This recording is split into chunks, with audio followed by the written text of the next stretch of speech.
नमः शिवाय। शिवजी सदा सहाय। ओम नमः शिवाय। गुरुजी सदा सहाय। जय गुरुजी। शुक्राना गुरुजी। शिवपुराण श्री वायव्य संहिता उत्तरार्ध 23वां अध्याय। मानसिक पूजन। उपमन्यु बोले, श्री कृष्ण जी अंगन्यास आदि कार्यों को पूरा करें, फिर अपने मन द्वारा पूजन सामग्री की कल्पना करें।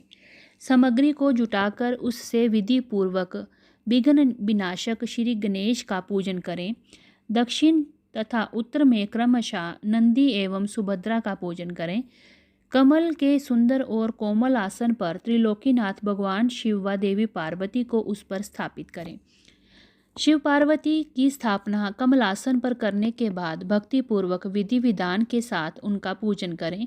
पुष्प अर्पित करें, ध्यान करें और भावनामय समिधा घृत से परमेश्वर की नाभि में होम करें। भुकुटी के मध्य में परम पवित्र दीप ज्योति के आकार वाले भगवान शिव का ध्यान करें।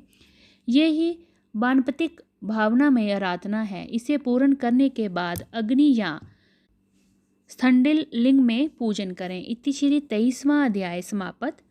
24वां अध्याय। पूजन निरूपण। उपमन्यु बोले, हे श्री कृष्ण जी, पूजन स्थान को गंध, चंदन, फूलों और जल से पवित्र कर प्रोक्षण करें। अस्त्रों द्वारा विघ्नों का निवारण कर कवच से सारी दिशाओं का अस्त्र न्यास करें। कुशा बिठाकर उसे जल में मर्जित करें। प्रोक्षणी पात्र, अर्घ्य पात्र, पाद्य आचमन को शुद्ध कर उसमें जल, खम तथा चंदन डालें और आचमन के जल में कपूर, कंकोल, कीमता, तमाल व चंदन मिलाएं। चावल, कुशा, ध्रुवा, जो, अक्षर, तिल, घृत्य, सरसों, पुष्प और भस्म को मिलाकर मंत्र द्वारा रक्षित करें। विनायक देव का पूजन करें। फिर नंदीश्वर का पूजन करने के पश्चात षोडशोपचार से शिवलिंग का पूजन करें। उदर भाग में कमलासन रखें। कमल दल 8 प्रकार की सिद्धि देने वाला है। वामादिक शक्तियाँ बीज हैं। भगवान शिव का पूजन करें। पंचगाव्य द्वारा स्नान कराएं। फिर आंवले और हल्दी से इसका लेप करें। देव स्नान कराकर सुंदर वस्त्र एवं जगोपवीत धारण कराएं। पाद्य, अर्घ्य, आचमन, धूप, दीप, नवेद, गंध, पुष्प, भूषण, जख, जल, मुख वास कर रतन जड़ित मुकुट एवं आभूषण चढ़ाएं। फिर भगवान शिव पार्वती की आरती उतारें। आरती की थाली को शिवलिंग के सामने 3 बार घुमाकर माथे पर सुगंधित भस्म धारण करें। फिर अपनी पूजा अर्चना में रह गई त्रुटि के लिए भगवान से क्षमा याचना करें। इस प्रकार पूजन करने से परम फल की प्राप्ति होती है।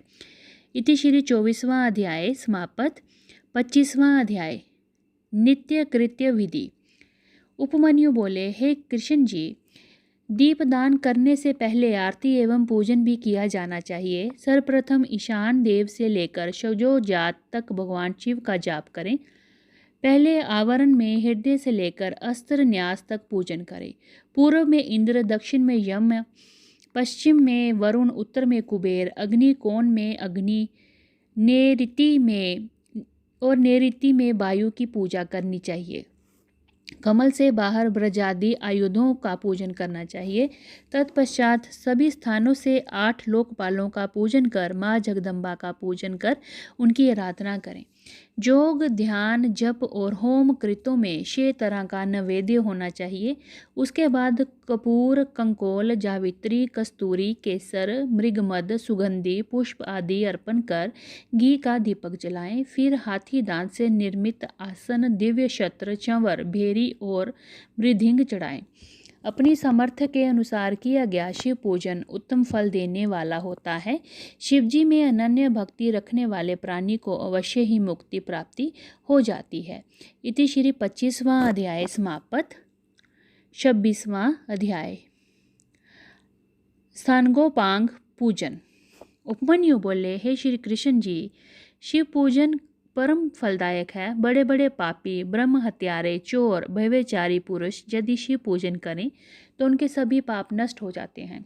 इसीलिए पतितों को शिव पूजन अवश्य करना चाहिए। शिव पंचाक्षरी मंत्र का जाप करने से बंधन में पड़े मनुष्य बंधन से मुक्त हो जाते हैं। अनेकों योनियों में जीवन व्यतीत करने के पश्चात हमें मनुष्य योनि मिलती है। जो मनुष्य इस अलभ्य मनुष्य देह को पाकर भी शिव पूजन नहीं करता, उनका जन्म सफल नहीं होता। इसलिए प्रत्येक मनुष्य को भक्तिपूर्वक त्रिलोकीनाथ भगवान शिव का पूजन आराधन अवश्य करना चाहिए।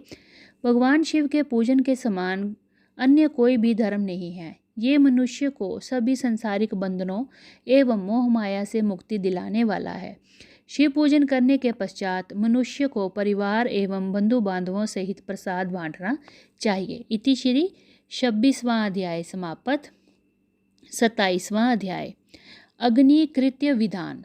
उपमन्यु बोले, हे कृष्ण जी, अग्निकृत्य तो कुंड, संडिल, वेदी, लोहे के पात्र अथवा मिट्टी के पात्र में कर्तव्य है। उसमें विधि पूर्वक अग्नि की स्थापना करनी चाहिए और फिर हवन करना आरंभ करें। सबसे पहले कुंड का निर्माण करें। कुंड के चारों ओर 3 मेखला होनी चाहिए। यदि कुंड में योनि की रचना करें, कुंड को गोबर से लीप कर उसे अग्नि में तपाएं और तत्पश्चात उस पर वक्तोक्त सूत्र लिख दें। कुशा पुष्पों से कुंड को प्रोक्षित करें। पूजन की सभी सामग्री एकत्रित करें। मणि द्वारा उत्पन्न या किसी ब्राह्मण के घर से लाई गई अग्नि को ही ग्रहण करें। कुंड की 3 बार परिक्रमा कर अग्नि बीज मंत्र का उच्चारण करते हुए कुंड में अग्नि स्थापित करें। फिर दक्षिण दिशा में शिव पूजन कर मंत्र न्यासादि कर घी में धेनु मुद्रा दिखाकर सुरभा को तपाकर प्रोक्षण करें। फिर संस्कारों की सिद्धि के लिए बीज मंत्रों से होम करें। ऐसा करने से शिवाग्नि संपन्न हो जाती है। तत्पश्चात भगवान शिव के अर्धनारीश्वर रूप का आवाहन कर उसका पूजन करें। फिर दीपक तक सिंचन कर समिदाओं से होम करें। फिर 3 प्रायश्चित आहुतियाँ दें। बचे घी को एक पुष्प पर रखकर वोषट मंत्र द्वारा हवन करें। विसर्जन कर अग्नि की रक्षा करें। देवों का आवाहन कर उनका पूजन करें। भस्म को मंत्र द्वारा धारण करें। अग्नि कृत्य समाप्त होने पर शिव शास्त्रानुसार बलि कर्म करें। विद्या के सामने गुरु मंडल की रचना करें और उस पर आसन बिछाकर फूल से गुरु पूजन करें। फिर निर्धनों को भोजन कराकर स्वयं भोजन करें। फिर आचमन कर शिव मंत्र को जपते हुए ध्यान करें। इति श्री 27वां अध्याय समाप्त। 28वां अध्याय नैमित्तिक पूजन विधि। उपमन्यु बोले, हे श्री कृष्ण जी, प्रत्येक माह में दोनों पक्षों की अष्टमी और चतुर्दशी के दिन उत्तरायण संक्रांति ग्रहण काल में विशेष पूजन करना चाहिए। माह के महीने में पंचगव्य शोध कर शिवजी को स्नान कराएं और उस जल को पिएं। इस जल को पीने से ब्रह्म पाप भी नष्ट हो जाता है। पोष माह में पुण्य नक्षत्र में भगवान शिव की आरती करें। माघ में मघा नक्षत्र में कंबल और घी का दान करें। फाल्गुन में उत्तरा फाल्गुनी नक्षत्र के दिन बहुत बड़ा उत्सव करें। चित्रा नक्षत्र में चैत्र माह में शिवजी का डोला उत्सव करें। वैशाख में विशाखा नक्षत्र में फूल मंडली उत्सव करें। जेठ महीने में मूल नक्षत्र में शीतल जल का कुंभ दान करें। आषाढ़ में उत्तराषाढ़ा में पवित्र व्रत का धारण करें। श्रावण माह में श्रवण नक्षत्र में प्राकृत प्रकार के सभी मंडल बनाकर उनका पूजन करें। उत्तरा भाद्रपद नक्षत्र में प्रोक्षण करें। पूर्वाषाढ़ा नक्षत्र में जल क्रीड़ा करें। असोज में खीर खाएं। शतशिवा नक्षत्र में अग्नि कर्म करें। कार्तिक में कृतिका नक्षत्र पर सहस्त्र दीपक जलाकर उसका दान करें। मर्गशीर महीने में आद्रा नक्षत्र में स्नान करें। अपने द्वारा किए गए किसी बुरे कार्य के लिए भगवान शिव से क्षमा याचना करें और पूरे कार्यों के लिए पश्चाताप करें। इस प्रकार नित्य पूजन करने से इसी जन्म में मोक्ष की प्राप्ति होती है। इति श्री 28वां अध्याय समाप्त। 29वां अध्याय काम्य कर्म निरूपण। श्री कृष्ण जी बोले, हे महर्षि, अब आप मुझसे शिव धर्म के अधिकारी पुरुषों का कर्तव्य कर्म निरूपण करें। उपमन्यु बोले, हे कृष्ण, कर्म ऐहिक और आयुष्मिक 2 प्रकार के होते हैं, जिसमें आयुष्मिक कर्म क्रियामय, जन्ममय, ध्यान में, सर्व में आदि कुल 5 प्रकार के होते हैं। इन कर्मों की पूर्णता हेतु हवन, दान और पूजन आदि सब कर्म किए जाते हैं। शक्तिमान पुरुष ही इन कर्मों को सफल करते हैं। भगवान शिव ही अपने भक्तों को आज्ञा और शक्ति प्रदान करने वाले हैं। इसीलिए उन्हीं पुरुषों को काम्य कर्म करना चाहिए। ये काम्य कर्म इस लोक और परलोक दोनों में परम फलदायक है। शिव महेश्वर हैं, वह सबके ईश्वर हैं। ज्ञान पूर्वक यज्ञ करने वाले शिव भक्त ही महेश्वर हैं। इसीलिए ही अभ्यंतर कर्म शिव तथा वाहरा कर्म महेश्वर हैं। गंध रस वर्ण द्वारा भूमि परीक्षा कर पृथ्वी के पृष्ठ पर पूर्व दिशा की उत्पत्ति करें और मंडल की रचना करें। फिर सर्वेश्वर महेश्वर का पूजन करें। 3 तत्वों से युक्त त्रिलोकीनाथ भगवान शिव की मूर्ति के समक्ष शक्ति का आवाहन करें। तत्पश्चात 5 आवरणों का पूजन शुरू करना चाहिए। इति श्री 29वां अध्याय समाप्त। 30वां अध्याय आवरण पूजन विधान। उपमन्यु बोले, हे श्री कृष्ण, सबसे पहले भगवान शिव के दक्षिण में बैठे गणनायक, बाईं ओर कार्तिकेय एवं चारों ओर ईशान से शगोजात का पूजन करें। द्वितीय आवरण में पूर्व दिशा के बाईं ओर से शक्ति, सूक्ष्म तत्व, पश्चिम में शक्ति, उत्तर दिशा में ईशान कोण का रुद्र सहित पूजन करें। तृतीय आवरण में शिवजी की 8 मूर्तियों का पूजन करें। फिर वृषेद का पूजन करें। तत्पश्चात दक्षिण में नदी, उत्तर में महाकाल, शास्त्रों, अग्निकोण एवं मातृकाओं का दक्षिण दिशा में पूजन करें। श्री गणेश को नैऋत्य कोण में पूजें। पश्चिम में कार्तिकेय, वायव्य में ज्येष्ठा, उत्तर में गौरी व ईशान कोण में चंड का पूजन करें। चौथे आवरण में सर्वप्रथम ध्यान करें। फिर पूर्व में भानु, दक्षिण में ब्रह्मा, पश्चिम में रुद्र, उत्तर में श्री हरि विष्णु का पूजन करें। आदित्य, भास्कर, भानु, रवि का पूजन करने के बाद 8 ग्रहों का पूजन करें। 5वें आवरण में देव योनि का पूजन करें और फिर देवेश का पूजन करते हुए पंचाक्षरी मंत्र का जाप करें। पूजन करने के पश्चात भगवान शिव पार्वती को सभी भोग अर्पित करें। फिर स्तुति गायन करें और ओम नमः शिवाय का 108 बार जाप करें। क्रमानुसार गुरुदेव का पूजन करें। सभी आभरणों के साथ देव विसर्जन करें। सब सामान गुरुदेव को अर्पित करें। ये योग योगेश्वर कहलाता है, जो चिंतामणि तुल्य है। इति श्री 30वां अध्याय समाप्त। 31वां अध्याय शिव स्तोत्र निरूपण। उपमन्यु बोले, हे श्री कृष्ण, अब मैं आपको पंचवरण नामक पवित्र स्तोत्र सुनाता हूँ। हे जगतनाथ, प्रकृति से सुंदर नित्य चेतन स्वरूप की सदा जय जयकार हो।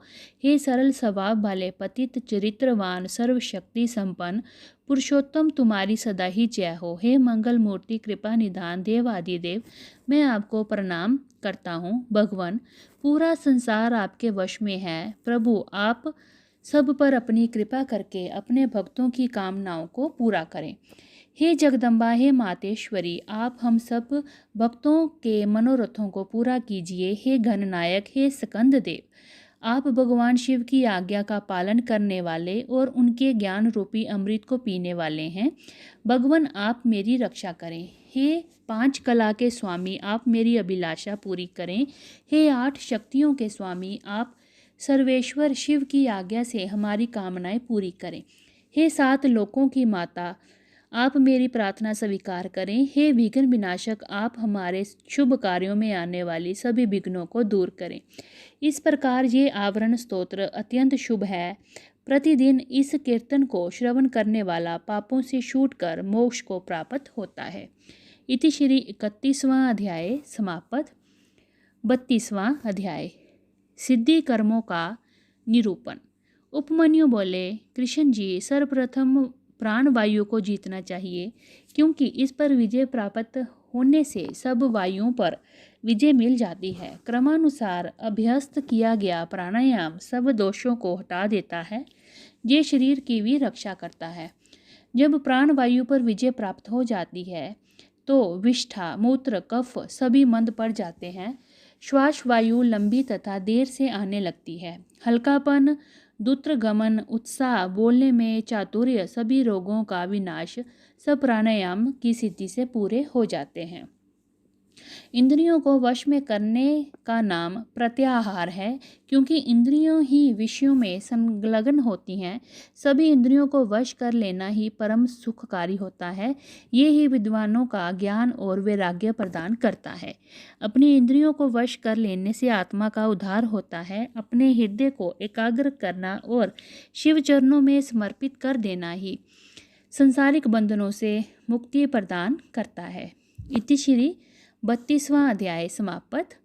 ओम नमः शिवाय। शिवजी सदा सहाय। ओम नमः शिवाय। गुरुजी सदा सहाय। जय गुरुजी। अनंतम अनंतम शुक्राना गुरुजी।